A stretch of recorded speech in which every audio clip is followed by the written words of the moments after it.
The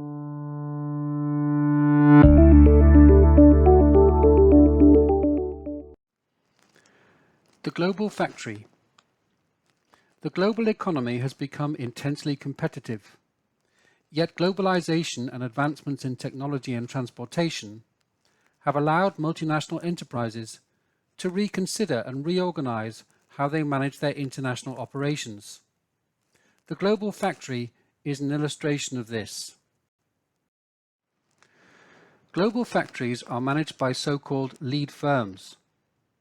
These are typically, but not exclusively, large multinational enterprises.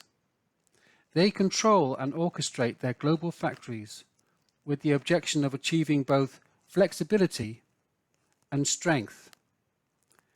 How each of these is achieved will be discussed here.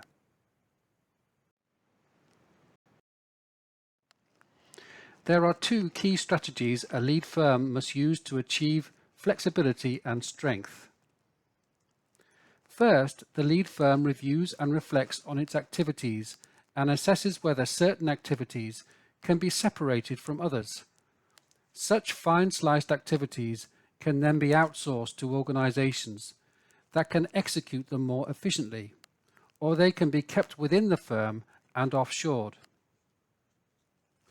Once the lead firm has fine-sliced its activities, it then needs to keep control of operations within its global factory, not through equity ownership, but rather through access to superior information, advanced technologies, and management practices.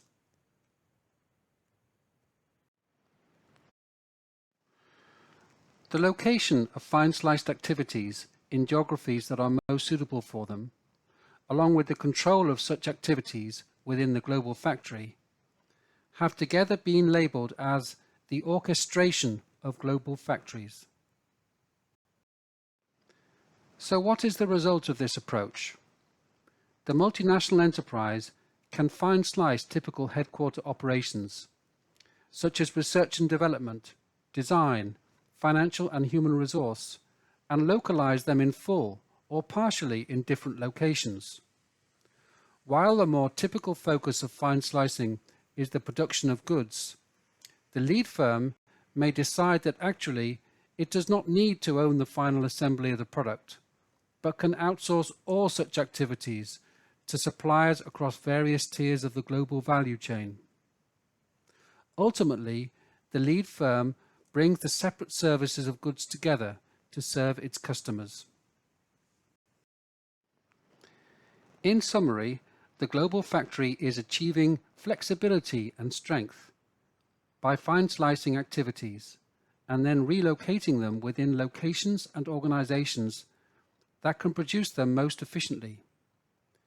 These can be spread across multiple geographies and locations, and thus require the global factory to be orchestrated effectively by the lead firm, and the lead firm to have the necessary capabilities to do so.